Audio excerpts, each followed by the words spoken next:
Baik, sidang jemaat, kita tundukkan kepala kita dan kita berdoa sekali lagi. Tidak ada nama lain selain Engkau, Tuhan Yesus Kristus, Raja atas kehidupan kami dan juga Juru Selamat kami yang hidup yang kekal itu. Yang sekali menganugerahkan kami untuk kami dapat beribadah bersama-sama. Dan terlebih kami mau merenungkan Tuhan. Dalam kehidupan kami, dalam perjalanan kehidupan kami mengikut dan juga mengiring Tuhan. Hanya melalui Kristus saja kami tenang. Hanya melalui Kristus saja kami merasakan damai sejahtera. Di tengah kebisingan duniawi saat ini, kami tetap melihat bagaimana campur tangan Tuhan yang baik di dalam kehidupan kami. Sebentar lagi kami akan merenungkan sabda-Mu, yang Tuhan menolong hamba-Mu yang penuh dengan keterbatasan ini, yang hina ini dapat menyampaikan dengan baik, bertanggung jawab di hadapan Tuhan, sehingga segala pujian penyembahan kami dan pemberitaan firman-Mu ini hanya untuk hormat kemuliaan bagi nama Tuhan saja. Ini doa kami, di dalam nama Putra-Mu, Tuhan kami, Yesus kami berdoa. Amin. Selamat siang Ibu Bapak. Sekali lagi, selamat siang. Ya, senang sekali kita bisa membuka hari baru, semangat yang baru di bulan September ini. Kita melihat bagaimana campur tangan Tuhan yang setia dalam kehidupan kita. Dan terus kita juga akan memasuki dalam beberapa bulan topikal atau minggu topikal kita mengenai tentang reformasi. Tapi kita akan melihat jauh lebih dalam, karena kita akan melihat beberapa setiap detail daripada beberapa hal-hal mengenai tema-tema topikal mengenai reformasi.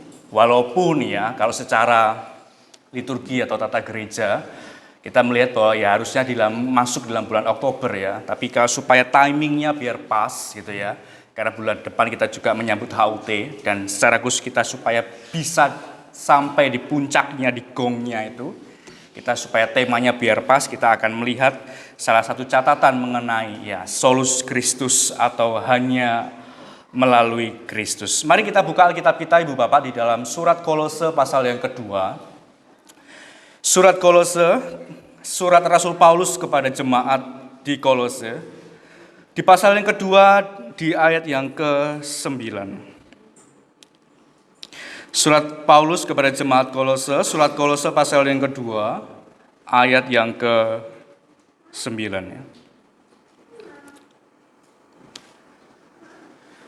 Kalau sudah, kita akan baca bersama-sama, kita baca secara pelan-pelan saja dari alamatnya terlebih dahulu, Kolose 2:9.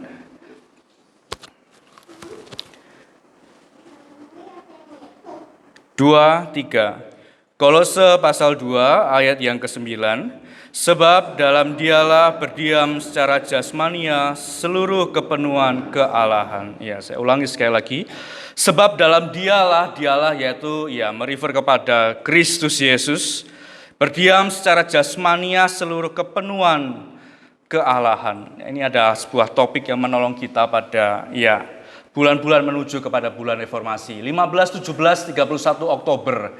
Kita melihat para reformator yang Tuhan percayakan di dalam sejarah kehidupan bergereja di tengah-tengah dunia ini sekalipun kalau boleh saya bilang Ibu Bapak melalui catatan pada slide kita bahwa mereka memang tidak pernah duduk bersama mungkin ini sebuah culture kita atau budaya kita untuk memberikan sebuah pendapat atau beberapa saran, pasti kita akan mengadakan sebuah diskusi istilahnya atau sebuah perkumpulan. Tapi 15-17 itu menjadi gongnya. Tapi kalau kita lihat itu bukan secara disengaja, tapi kelima sola yang kita kenal sola gratia, solus Christus, sola fide, sola scriptura, dan juga soli deo gloria, itu baru dipopulerkan di kemudian hari. Tapi tentu kita bukan hanya bernostalgia. 15-17 adalah hari reformasi. Bukan hanya kita nostalgia di situ tapi kita melihat apa dampaknya hari ini Apa yang menjadi hal yang bisa kita ambil bahwa hanya melalui Kristus saja, Ibu Bapak, Saudara sekalian, kita dijamin keselamatan itu. Ini penting, tema yang menolong kita di tengah banyak dunia yang ngomong tentang jaminan hidup yang bahagia. Tapi hanya kebahagiaan itu kita dapat di dalam Yesus Kristus Tuhan. Bapak yang terkasih, solus Kristus hanya melalui Kristus. Mengapa kita belajar mengenai solus Kristus terlebih dahulu? Bukankah minggu kemarin kita belajar mengenai hidup dalam kasih karunia? Bukankah yang penting adalah hidup di dalam anugerah Mengapa kita perlu penting di dalam sola gratia dulu? Mengapa kita belajar hari ini Ibu Bapak mengenai solus Kristus terlebih dahulu Mungkin akan saya sedikit jelaskan Tanpa Kristus kita ngomong apa yang ditafsirkan dalam Alkitab Karena Alkitab itu adalah berbicara mengenai Kristus, sola scriptura Kalau ngomong mengapa kita tidak berbicara tentang sola gratia, mengapa kita berbicara tentang hanya melalui Kristus terlebih dahulu atau solus Kristus terlebih dahulu. Kita belajar bahwa Kristus adalah satu-satunya cara agar seorang dapat menerima anugerah Allah. Ya. Tidak ada cara lain. Ya. Dan inilah keunikan kekristenan. Ya. Konsep iman di dalam pengenalan kita sebagai orang Kristen. Ya. Dan yang ketiga adalah mengapa kita belajar solo Kristus terlebih dahulu. Hanya melalui iman kepada Kristus. Ya. Tanpa iman ya kita belajar juga ya. Ya tidak bisa ya orang ya menerima daripada Kristus Yesus. Dan itu dianugerahkan ya. Kristus menyelesaikan seluruh pekerjaannya untuk kemuliaan Tuhan ya. Ini bukan tentang aku, Tuhan ngomong begitu ya. Ini bukan tentang aku, tapi tentang Dia yang mengutus aku ya. Ini konsep ya penghambaan diri yang luar biasa, teladan Yesus Kristus Tuhan di dalam kehidupan kita. Lantas apa Ibu Bapak yang menjadi problem di dalam bagian ini mengenai sejarah reformasi ya? Ya kita cukup ya, kalau Ibu Bapak yang mengikuti dalam sosial media atau dalam apologetika ya, akhir-akhir cukup ya, sering ya sekali kita dapati ya, mungkin di beranda muncul Ibu Bapak atau Ibu Bapak yang juga mengikuti akhir-akhir ini dalam dunia apologetika gitu ya. Apa yang menjadi problem sebenarnya Ibu Bapak ya dalam perspektif kekristenan ya, perspektif daripada Reform, GKT Trinity saat ini ya, adalah problemnya yaitu di kata sola ya. Tidak ada problem mengenai tentang Kristus Yesus. Mereka juga percaya bahwa Yesus adalah manusia. Yesus juga Allah ya. Tidak ada yang problem juga di dalam iman gitu ya. Sola fide ya. Tapi yang menjadi problem adalah di kata solanya. Kata hanya. Hanya melalui Kristus itu yang menjadi problem ya. Tapi sola itu artinya adalah satu-satunya yang boleh disembah ya. Only, the only one ya. Satu-satunya gitu ya. Di dalam relasi kan kita juga mengenal istilah ini ya. Nggak mau menjadi hal yang dua, hanya satu gitu ya. Satu-satunya. Dan itulah prinsip daripada sola. Ini yang menjadi problem saat itu. Di dalam kata hanya, di dalam kata sola, lantas kita mungkin menjadi bingung ya. Apa yang menjadi beda? Sola, solus, soli ya. Solus Christus, soli Deo Gloria, sola fide, sola gratia, sola scriptura. Apa yang membedakan ya? Sebenarnya bentuknya sama ya. Ini adalah istilahnya yaitu ya nominative case. Ya, Bapak nggak perlu belajar ini. Tapi kata yang setelahnya itu menjelaskan apa bentuk atau kata yang dimunculkan di dalam secara khusus untuk kata sola atau solus Christus ini. Bapak dalam 10 hukum atau di dalam teologi profil dalam perjanjian lama kita melihat ya di dalam ya 10 hukum yang kita kenal ya. Tuhan itu nggak mau dia diduakan ya. Tuhan tuh nggak mau dia itu disembah dengan ilah-ilah lain gitu ya. Jadi kalau kita ngelihat dalam profil teologi lama Tuhan itu Allah ingin disembah sendiri ya. Keluaran 23 ya. Jangan ada padamu Allah lain di hadapanku ya. Dan ini yang menjadi problem yang saya jelaskan tadi mengenai kata sola ya. Hanya yang disembah itu Yesus Kristus ya. Ya oleh sebab itu Ibu Bapak ya indikasi Tuhan ya mimbar ya atau altar ini ya kita lihat bahwa kalau orang mau cari panggung di sini ya pasti akan mati ya. Karena Tuhan itu ingin disembah cuma hanya Dia. Ya, Tuhan saja ya. Ya itu yang menjadi sebuah kerinduan kita ya. Sebagaimana pilar-pilar GKT Trinity ya. Gereja yang reform. Sebagian kitab suci agama lain Nabi sebagai pihak pertama berbicara kepada jemaat, sebagai pihak kedua tentang Allah sebagai pihak yang ketiga ya. Ini yang menjadi perbedaan daripada kitab-kitab agama yang lain, daripada kekristenan, di luar kekristenan gitu ya. Biasanya menjadi pihak pertama itu adalah orang yang menyampaikan atau nabi. Ya sebagaimana kalau kita bahasakan secara literal penyambung lidah Allah atau penyampai pesan ya kepada umat ya. Dan yang bagian kedua adalah jemaat atau orang yang dituju. Misal dalam surat Kolose ada jemaat kepada Kolose. Dan yang ketiga itu malah Allah ya. Tapi yang menjadi keunikan di dalam kekristenan adalah Allah dalam Alkitab itu memperkenalkan dirinya adalah ego emi ya. Aku adalah aku. Jadi artinya memang kata sola ini penting sekali ya Ibu Bapak ya. Dia nggak mau disembah dengan ilah-ilah lain. Ya gimana mungkin ini cuma hanya simbolnya ada pada salib saja kita. Ya tentu ya Ibu Bapak ya. Tapi dalam ruangan ini nggak membatasi kita gitu, dalam beribadah ya. Itu yang berbahaya. Gimana ya setelah ini dalam ibadah ya. Apa ya mungkin yang akan kita lakukan ya sore nanti atau apapun.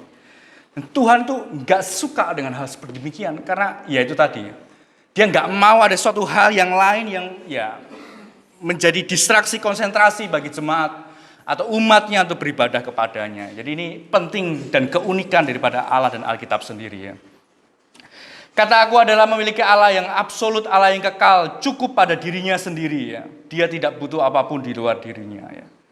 Ya bukan berarti kita nggak perlu memuji Tuhan gitu ya. Bukan berarti kita nggak usah buka suara lah, kita enggak ya.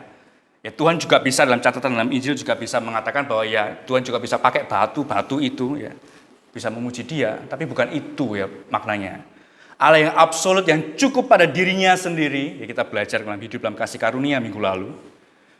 Bahwa ya dia adalah Allah yang ingin disembah secara absolut, secara dirinya sendiri ya. Dan itu adalah Allah kita, Bapak Ibu. Jadi Bapak, pergulatan sola, pergulatan dalam kata hanya itu, problem Tuhan dalam perjanjian lama itu umat terus mau menambahkan yang lain kepada Tuhan. Ya. Kayaknya perjalananku kehidupan keluar daripada bangsa Mesir itu ya begini-begini saja gitu ya. Kayaknya kurang cespleng gitu ya. Mengikut Tuhan itu kayak harus ada ritual-ritual yang lain gitu ya. Bukankah itu yang digulati dalam kehidupan perjanjian lama umat Israel saat itu Ibu Bapak ya. Melihat orang-orang saat itu ya menyembah karena kan panggilan salah satu tujuan ya menjadi sebuah role model penyembahan kepada Allah ya. Pada saat itu mengapa umat Israel dibebaskan, ditarik ya, dari tanah Mesir ya. Karena menjadi sebuah problem pergulatan karena ada ilah-ilah lain ya.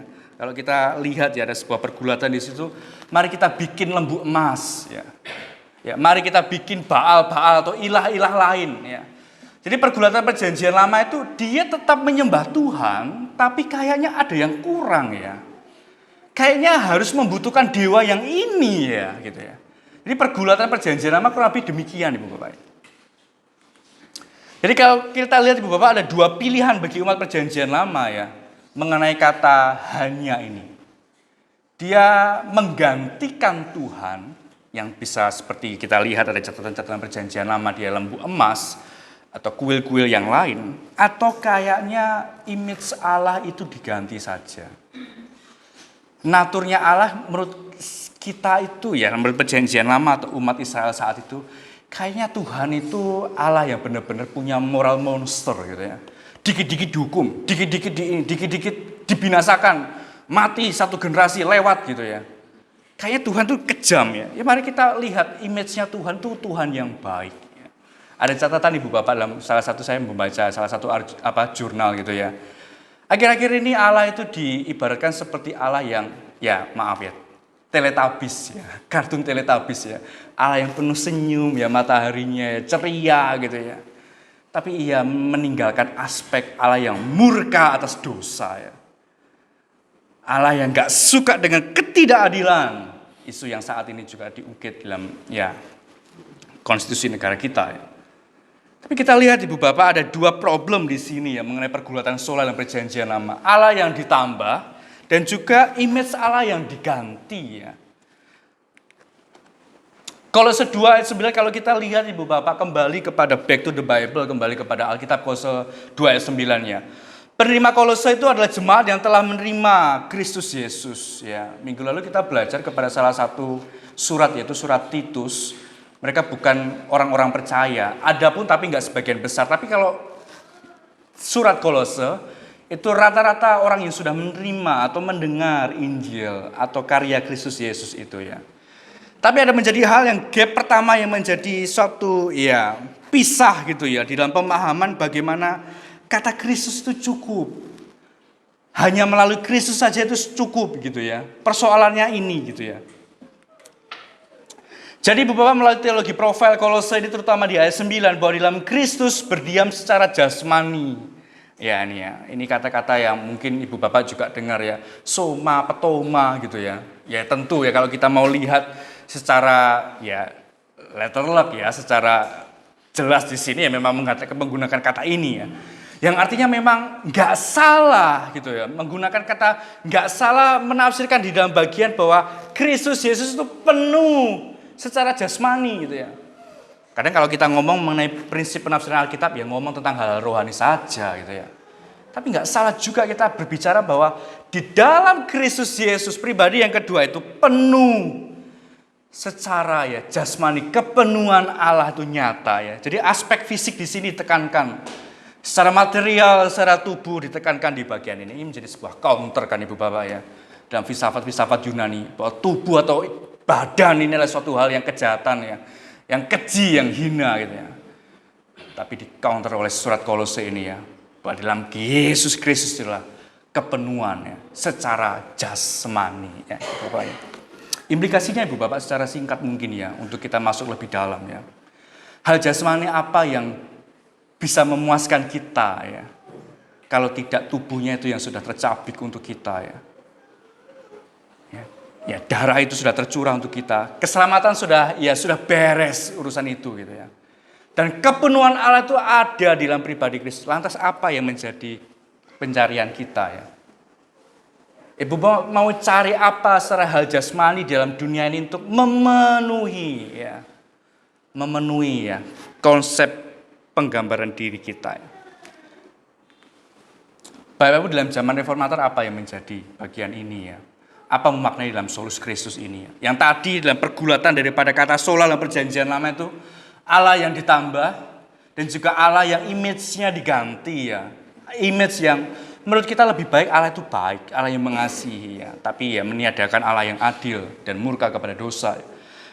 Jadi zaman solus Kristus, zaman reformasi ini mereka percaya Tuhan Yesus itu Tuhan, juru selamat. Permasalahannya bukan pada ya the person of Christ atau the body of Christ, tetapi karya keselamatan itu cukup atau tidak ya kepada umat ya. Problem saat itu bukan berarti dia nggak percaya atau ya. Permasalahan gereja yang lalu nggak percaya kepada natur, kepada dua ya kemanusiaan dan juga keilahian Yesus Kristus. Mereka tahu dan juga percaya itu ya. Tapi yang menjadi problem adalah karya Kristusnya itu apakah mencukupkan atau cukup lebih daripada cukup untuk kehidupan umat. Bapak-Ibu, saya salah satu baca ya bagian ini ya untuk apa? Beberapa bagian ya di dalam pendalaman Alkitab kita ya, supaya ya relevansinya atau implikasinya supaya kita juga lebih mendarat ya di dalam penggalian teks kita ya. Saya baca salah satu buku yang menolong saya juga ya, Paradigma Spiritualitas Kristen ya di era 5.0 ini ya, bahwa spiritualitas masa kini itu Tuhan cuma berdaulat untuk keselamatanku, sedangkan untuk ketenangan hidup harus ada tambahan ke yang lain ya, Allah dan plus. Ini apa bedanya dengan konsep perjanjian lama tadi ya? Allah yang ditambah gitu ya. Ya sempat ya pergulatan 2-3 tahun yang lalu itu kan ketika ya sebenarnya New Age itu kan sudah lama ya. Tapi bentuk-bentuknya modernnya saat ini kan meditasi gitu ya. Meditasi. Boleh nggak sih meditasi gitu ya? Loh, bukankah berdoa secara Kristen itu juga membuat kamu tenang? Ya. Kan itu yang menjadi tambahan-tambahan itu ya.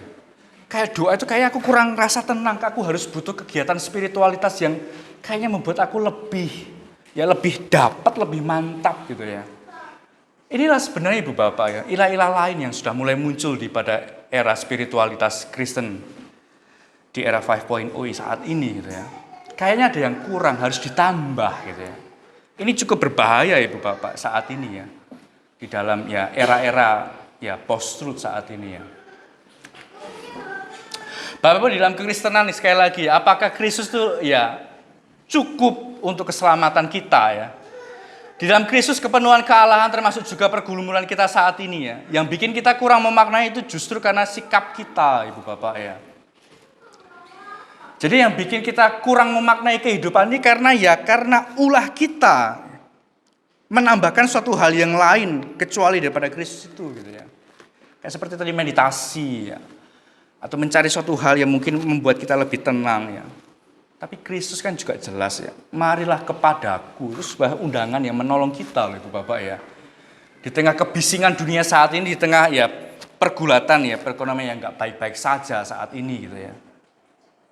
Marilah kepadaku ya, yang letih, yang lesu gitu ya. Itu sebuah undangan ya. Kepada kita dalam perjalanan kehidupan kita saat ini, dalam spiritualitas 5.0 saat ini Bapak. Jadi Bapak, hanya dua opsi yang perlu kita perhatikan pada siang hari ini mengenai di zaman. Isu yang paling besar menghadapi dalam kita mengenai solus Kristus hanya melalui Kristus. Yang pertama adalah pemaknaan karya Kristus dalam hidup umat ya. Solus Christus itu Kristus sebagai raja ya. Ya kalau di sekolah minggu kalau kita lihat Ibu Bapak ya, anak-anak itu kan suka ya belajar ya. Hari ini belajar tentang Ratu Esther ya. Bagaimana dia berani dalam kebenaran, walaupun di tengah situasi yang mencekam, dia tetap menyatakan suatu hal yang benar ya. Tapi pemaknaan Solus Christus sebagai raja, itu apakah benar-benar mendarat ya, di dalam kehidupan kita ya. Ya jangankan dipanggil oleh ya misal ya petinggi gitu ya, tapi dipanggil oleh Tuhan saja kita, entar dulu Tuhan, aku mau menyelesaikan ini dulu. Itu apakah kita memaknai Solus Christus hanya melalui Kristus saja kita mengelak panggilan Tuhan. Ya. Enggak melulu tentang ibadah, tetapi ya relasi kita dengan Tuhan. Bapak Ibu kalau lihat kita catatan ya, mengapa Luther benar-benar takut ya ketika ya perjalanannya pertobatannya dia dijumpai badai yang besar ya. Dia sampai mengatakan ya celakalah aku, matilah aku gitu ya. Ketika ia harus pergi kembali, tapi di tengah perjalanannya ya, dia dihadapi badai yang besar, sehingga benar-benar takut, benar-benar gentar, demikian ya. Karena Luther sadar bahwa dirinya itu akan dimurkai ya, oleh Tuhan, sebab upah dosa ialah maut. Ya. Dan inilah ketakutan Luther terbesar saat itu ya. Dan ini konteks ini sebenarnya nggak boleh hilang Ibu Bapak ya, memaknai karya Kristus ini ya. Makna bahwa kita itu sebenarnya dimurkai itu sebenarnya bukan kata yang klise, bukan kata yang mungkin sering kita dengar sebagai orang Kristen ya. Tapi ini benar-benar konteks ini nggak akan bisa hilang kalau kita mau memaknai Yesus Kristus itu sebagai Raja penyelamat kehidupan kita ya. Ada salah satu lukisan terkenal ini juga belajar dalam pendalaman Alkitab ya, yang Kamis kemarin ya, sampaikan oleh Losa Jonathan juga ya, teologi salib ya.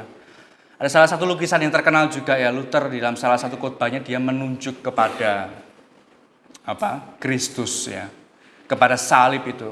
Enggak ada suatu hal yang perlu dibicarakan kalau bukan Kristus saja gitu ya. Ini penting, mengapa ya gospel center itu penting ya di dalam kita memahami Injil itu ya hidup di dalam kehidupan kita ya. Teologi salib yang kita kenal dalam ya Luther ya. Lantas Ibu Bapak, hal konkret apa yang bisa kita pelajari memahami Solus Christus ya saat ini ya. Bapak kita hanya bisa merajakan Yesus Kristus melalui pergumulan kita ya. Kita nggak bisa ngomong ya Yesus adalah Raja dan ya amin gitu ya. Atau ya kita ngomong Yesus adalah Raja itu nanti aja lah ya, 3-4 bulan lagi. Di Desember di Natal ya. Kita mengenal Yesus adalah Raja. Enggak ya Bu. Dalam keseharian kehidupan kita ya. Dan itu melalui apa? Melalui pergumulan ya. Ya bukankah ya orang Majus-Majus itu juga bergumul, dia mau ketemu raja itu ya. Dia bergumul Ibu Bapak ya. Dan itulah ketika kita mengikut Tuhan, mau bertemu dengan Tuhan, ya harus bergumul gitu ya. Ya mengapa kita di dalam sakramen perjamuan kudus misalnya Ibu Bapak ya, 2-3 minggu gitu ya. Sebelumnya kita kan pasti akan infokan, umumkan ya. Supaya benar-benar menyiapkan diri. Itu yang penting Ibu Bapak ya. Jadi ada sebuah kesiapan melalui pergumulan gitu ya. Jadi tentu Ibu Bapak pergumulan sekali lagi adalah hal yang indah untuk kita bisa gumulkan bersama dengan Tuhan. Tentu melalui Yesus Kristus saja. Ada salah satu podcast yang menarik yang saya dengar Ibu Bapak ya. Ada salah satu namanya ya Rosaria ya, Rosa ya. Dia ngomong bahwa zaman sekarang itu bukan hanya berbicara tentang ya Soli Deo Gloria, Solus Christus, Sola Gratia, Sola Fide, Sola Scriptura, tapi ada sola yang lain yaitu sola ya experientia. Orang-orang saat ini ngomong atau mengenal tentang kebenaran itu melalui sebuah pengalaman. Ya. Bukan spiritual journey ya, tapi pengalaman di dalam perjalanan kehidupannya. Ya. Nah, yang menjadi problem adalah patokan pengalaman itu dengan kebenaran demikian seperti apa, ya, Ibu Bapak. Ya. Jangankan kita Ibu Bapak ya, perjanjian lama atau umat Allah itu nggak bisa loh menengok ke belakang. Dia melihat begitu Allah itu baik ya. Tapi dia tetap merengek-rengek, lebih baik aku di tanah Mesir daripada aku terlantung-lantung di padang gurun saat ini gitu Ibu Bapak ya. Jadi Bapak melalui pengalaman pribadi saja kita menghasilkan banyak sekali Kristus, banyak sekali berhala ya. Tidakkah kita melihat diri yang muncul dari pengalaman berubah menjadi banyak sekali Kristus yang harus kita percaya, Bapak ya. Sekali lagi Ibu Bapak, saya bukan anti ya. Di mimbar ini bukan anti mengenai sharing, tidak ya.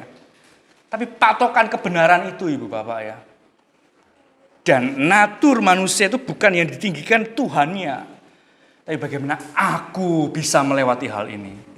Itu menjadi problem Ibu Bapak ya. Jadi Ibu Bapak sekali lagi ini juga menjadi sebuah bagian yang bisa kita renungkan Ibu Bapak ya. Pengalaman oke gitu ya. Tapi bagaimana kita bisa melihat pengalaman bersama dengan siapa. Ya, bukan siapa yang melakukan dalam hidup kita ya. Jangan sampai kita juga malah menambah ilah-ilah yang lain gitu ya. Oh iya Allah penyembuh ya benar. Dia juga Yehova Rafa, dia penyembuh. Dia juga ya providensia, dia mencukupkan kita. Dia pemelihara kehidupan kita. Iya betul gitu ya. Tapi cukuplah apa yang dikatakan Alkitab yang menjadi rema dalam kehidupan kita Ibu Bapak ya. Jadi Bapak pertanyaan kita Ibu Bapak, solus Kristus, sudahkah kita merajakan Kristus secara seluruhnya? Kita kadang tahu konsep idealnya tapi menuju ke sana itu suatu pergumulan yang sulit ya. Ya tentu ya ini juga menjadi sebuah hal yang perlu kita bisa bersama-sama hadapi ya. Bukan hal yang mudah tapi bukanlah hal yang mustahil untuk kita juga dapat belajar mengenai spiritual 5.0 saat ini. Zaman ini terpikat pada diri sendiri, jangan-jangan kita tidak merajakan Yesus, tapi kita hanya mengambil beberapa aspek yang sesuai dengan kita, ya, Ibu Bapak ya. Ya karena eksistensi ya dalam kehidupan setiap kita ya. Ya menurut versiku ini yang benar yang ini, versiku itu ya. Tapi apa versi Alkitab? Apa versi Allah yang dibicarakan kepada Alkitab? Yang dinyatakan dalam kehidupan kita saat ini ya. Jangan sampai kita hanya mau Tuhan yang memanggil saja, tapi Tuhan yang tidak ya murka atas dosa dan pelanggaran kita ya. Yang kedua Ibu Bapak, yang terakhir kita belajar mengenai mengkomunikasikan Yesus dalam hidup umat ya. Solus Kristus di tengah-tengah zaman pluralis saat ini ya. Ya kita juga melihat ya bagaimana catatan daripada sejarah kita di bulan yang lalu. Tuhan menganugerahkan ketunggal-ikaan yang saat ini yang kita hidupi ya di dalam bangsa kita Ibu Bapak ya. Tapi bagaimana tetap mandat atau amanat yang Tuhan percayakan, bagaimana kita bisa mendeliver, bagaimana kita bisa mengkomunikasikan, menyampaikan Injil atau Kristus Yesus itu di tengah-tengah zaman yang pluralis saat ini ya. Ada salah satu Ibu Bapak ya di dalam postingan Ibu Bapak mengenai bagian ini ya. Saya juga cukup tergelitik gitu Ibu Bapak ya. Jadi adalah salah satu ya konten kreator bisa dikatakan gitu ya. Dia ngomong bahwa di dalam videonya itu dia backgroundnya itu tentang ya tingkat-tingkat surga ya. Sebenarnya bukan secara begini tapi ada gambaran itu. Dan itu sebuah video yang cukup pendek ya. Dan dia itu berlagak seperti seorang malaikat yang mencatat gitu ya. Mencatat orang-orang yang mau masuk surga gitu ya. Ya, kamu ini, Tuhanmu siapa? Kamu nomor berapa? Oh iya, kamu nomor ini ya. Tapi kamu kalau nomor 8, kamu jangan berisik lewat situ gitu ya. Terus lewat gitu ya. Terus ada masuk orang lagi, satu lagi gitu ya. Terus dia mau juga ngomong, kamu Tuhanmu siapa? Kitamu apa gitu. Terus, ya oke kamu nomor sekian, nomor 5 ya. Tapi kalau kamu nanti lewat nomor 8, kamu jangan berisik gitu ya. Tapi ya, secara Ibu Bapak ya, kalau kita lihat memang ya, kekristenan itu memang ya, mau nggak mau, keselamatan itu adalah eksklusif ya. Itu Tuhan nyatakan, itu dalam Alkitab ya. Ini bukan sebuah candaan, tapi memang benar-benar ya Ibu Bapak ya. Ya memang hanya melalui Kristus saja ya Ibu Bapak ya. Mengenai, ya tentu ini bukan sebuah goals ya kita supaya kita masuk surga, enggak ya. Bukan itu yang saya maksud gitu Ibu Bapak ya. Tapi benar konsep kita Ibu Bapak ketika Tuhan memanggil kita ya. Bagaimana kamu mengkomunikasikan di tengah zaman yang pluralis saat ini gitu ya.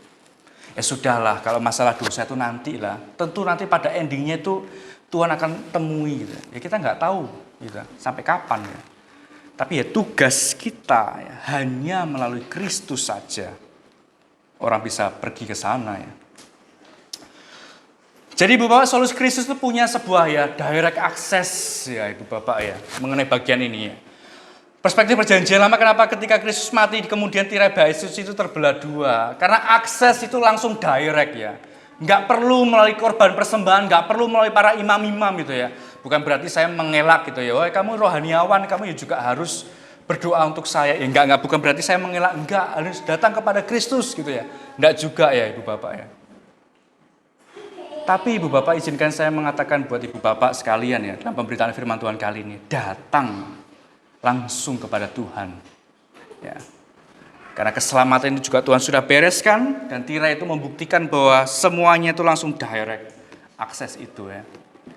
Di tengah pergulatan, di tengah pergumulan kita saat ini, Ibu Bapak. Bapak Ibu, eksklusivitas keselamatan adalah satu-satunya jalan melalui Kristus, karena dari Yesus sendiri mengatakan demikian, serta Alkitab mencatatnya. Yohanes 14 ayat 6, akulah jalan, akulah kebenaran, dan akulah hidup. Ya. Tidak ada seorang pun. Ya. Itu benar-benar eksklusif. Mau diapa ya? Candaannya tadi seperti ya orang Kristen nomor 8, kamu jangan berisik di sana gitu ya. Itu memang kita eksklusif Bapak di dalam konsep tentang ya iman kita ya. Tapi tentu di dalam zaman pluralis saat ini kita nggak bisa. Kita tetap menjadi garam dan terang, dan itu harus dan tugas tanggung jawab kita ya. Lantas Ibu Bapak, eksklusivitas keselamatan kita terima hanya berhenti supaya kita masuk surga? Ya tentu tidak ya. Tujuan kita bukan goalsnya ke sana, Bapak ya. Dan itu ya kita belajar mengenai hanya melalui Kristus Yesus. Tapi di bagian ini kita bisa belajar mengerti setiap kita dalam pergumulan kita bisa langsung datang kepada Kristus, Ibu Bapak ya. Perjalanan kehidupan kita, persoalan kehidupan kita ya. Kita bisa datang langsung ya, kepada Kristus Yesus Tuhan. Ya memang ada tradisi-tradisi atau budaya-budaya yang lalu ya, pergulatan daripada reformasi gitu Bapak ya. Ada di situ ya. Tapi ya izinkan saya ya, sebagaimana kita berjemaah di GKT Trinity ya, sekali lagi pilar-pilar daripada reformasi Bapak, mengenai tentang direct access ini Bapak. Ya, Ibu Bapak tentu ada salah satu ya komik yang dalam catatan ini ya Ibu Bapak ya. Mungkin Ibu Bapak juga tidak asing dengan gambaran ini Ibu Bapak ya. Jadi ada salah satu ya pramugara ya mengatakan di dalam salah satu seorang ya, mungkin akhir-akhir ini sekarang diadakan bulan 10 ya, 10 atau 11 itu ya, salah satu petinju terkenal juga akan bertanding lagi ya. Tapi dalam perjalanannya ya, ketika dia harus pergi ke kota satu ke kota yang lain dan juga harus naik pesawat, dan pramugara juga mengatakan, Bapak, ya Bapak ini seorang petinju background-nya, Bapak pesawat ini turbulensi ya, ada goncangan karena angin yang nggak bisa menuntut suhu daripada ya penerbangan itu dan goncangan. Dan dia mengatakan bahwa ya kamu nggak tahu siapa saya adalah seorang Superman ya. Dan dia mengatakan sekali lagi ya pramugara itu ya, Bapak harus membutuhkan sabuk pengaman ya untuk ya mengamankan Bapak ya. Sampai ketiga, 4, 5 kalinya Ibu Bapak. Dan pramugara itu mengatakan bahwa tapi Tuhan, Superman itu tidak butuh pesawat ya untuk terbang. Kadang Ibu Bapak, akses yang Tuhan beri atau sarana yang Tuhan beri dalam kehidupan kita itu keakuannya itu loh. Itu yang menjadi repot, yang menjadi problem ya. Tuhan tuh aku tuh bisa loh, Tuhan aku tuh bisa gitu ya. Tapi Tuhan ngomong, kok kamu ngomong aku bisa loh, yang menciptakan si kamu itu siapa? Gitu. Kita kadang lupa di situ Ibu Bapak ya. Kita merasa bahwa dunia ini juga mengatakan bahwa kamu harus menjadi hero, kamu harus menjadi pahlawan, kamu harus menjadi orang yang kuat gitu ya. Tapi enggak Ibu Bapak ya. Kristen enggak mengajarkan demikian. Justru Ibu Bapak dalam ya mengapa Injil ditolak pada orang-orang yang penuh mengagungkan kepada rasionalitas logika ya. Orang-orang Yunani, Injil adalah kebodohan ya. Tapi Injil di counter dalam Roma, Injil adalah kekuatan Allah yang menyelamatkan. Itu penting untuk kita pahami Ibu Bapak dalam ilustrasi yang singkat ya. Karena kita mau menjadi Superman dalam kehidupan kita. Kita merasa bahwa kita mampu, tapi kita nggak sadar ya. Ya sebenarnya kita butuh Tuhan, kita perlu Tuhan dalam kehidupan kita ya. Terakhir Ibu Bapak, implikasinya adalah dalam keletihan hidup kita saat ini, bukankah Kristus, kita memiliki Kristus dan hanya Kristuslah yang memanggil kita, memberi kekuatan kepada kita ya. Hanya melalui Kristus, solus Kristus itulah yang menolong dan juga menguatkan kehidupan setiap kita. Soli Deo Gloria. Mari kita tundukkan kepala, kita berdoa. Kiranya Tuhan beranugerah, nyatakan kemurahan-Mu Tuhan atas kehidupan kami, bahwa kami kadang ya mencari ilah-ilah lain atau mencari ketenangan kehidupan kami, atau bahkan kami mengakui bahwa mengklaim kami bisa mengatasi kehidupan ini. Tapi sekali lagi kami diajar bahwa hanya melalui Kristus saja kami sekali lagi mendapat ketenangan, kedamaian dalam kehidupan setiap kami. Bapak, sekali lagi kami menceraikan ketunjukan Tuhan, memohon biarlah firman ini sekali lagi menjadi rema atas semangat kami, dan Roh Kudus yang menjadi penolong penuntun kehidupan kami hari lepas hari. Ini doa kami berterima kasih untuk pemberitaan firman Tuhan kali ini. Di dalam nama Putra-Mu Tuhan kami, Yesus kami berdoa. Amin. Kembalikan kepada pemimpin pujian.